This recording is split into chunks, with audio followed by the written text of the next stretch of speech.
Tenali police అధికారుల చేతిలో తీవ్రంగా హింసించబడిన యువకులకు న్యాయం జరిగే లక్ష్యంతో రిపబ్లిక్ పార్టీ ఆఫ్ ఇండియా నేతలు బాధిత యువకుల కుటుంబాన్ని పరామర్శించారు. ముందుగా ఐతనగర్లోని బిఆర్ అంబేద్కర్ విగ్రహానికి పూలమాల వేసి నివాళులర్పించారు.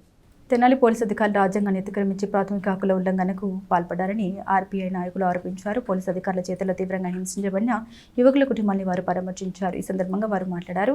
ఎలాంటి కారణం లేకుండానే యువకుల్ని నిర్బంధించి హింసించి బహిరంగంగా శిక్షించారని వారు ఆరోపించారు. దీనికి పోలీసు శాఖ చట్టపరమైన చర్యలు తీసుకోవాలని డిమాండ్ చేశారు. ఎస్సీ ఎస్టీ అట్రాసిటీ కేసు పెట్టాలని, సస్పెండ్ చేసి వారిపై చర్యలు తీసుకోవాలని తెలిపారు.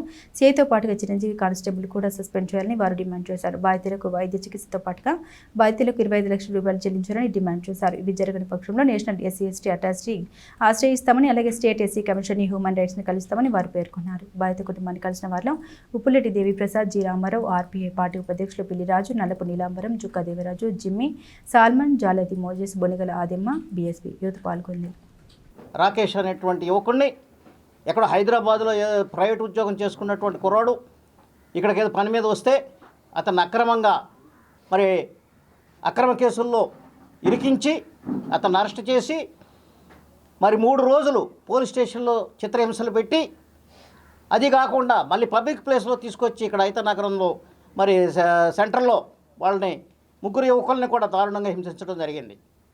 పోలీసు వ్యవస్థ ఇంత దారుణంగా దిగజారిపోయిందనడానికి తెనాలిలో జరిగినటువంటి దారుణమైనటువంటి హింసాకాండ నిదర్శనంగా నేను తెలియజేస్తున్నా. మీరు చేస్తున్నటువంటి పాశవికమైనటువంటి దాడిని తీవ్రంగా ఖండిస్తుంది republican party of India. Republican party of India అధ్యక్షుడిగా నేను ఇవాళ ఈ గ్రామాన్ని సందర్శించాను, వివరాలు సేకరించాను. ఈ యొక్క వివరాల ప్రకారంగా మాకు తెలిసింది ఏంటంటే అక్కడ ఏ రకమైనటువంటి కేసు లేదు.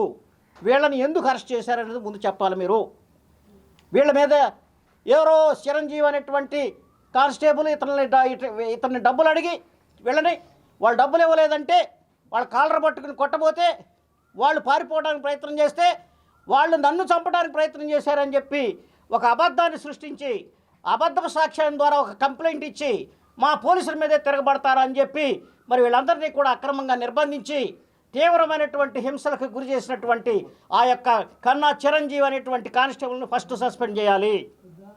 గంజాయి అమ్ముతున్నారు, మేము పట్టుకుంటున్నాం. గంజాయి ఏది? ఇక్కడ గంజాయి ఉంటే మీరు పట్టుకోండి, దాని సాక్షిని చూపించండి.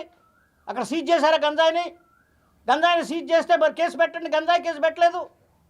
మీరు ఏ రకంగా గంజాయి అమ్ముతున్నారని చెప్పి అమాయకమైనటువంటి దళిత మైనారిటీ బిడ్డల్ని మీరు ఈ రకంగా బాధించి చిత్రహింసలు పెట్టి పబ్లిక్ నడు రోడ్లో మీరు ఎట్లా చేస్తారో? మిమ్మల్ని అరెస్ట్ చేయటం ఖాయం. మీ మీద కేసు వేస్తున్నాం.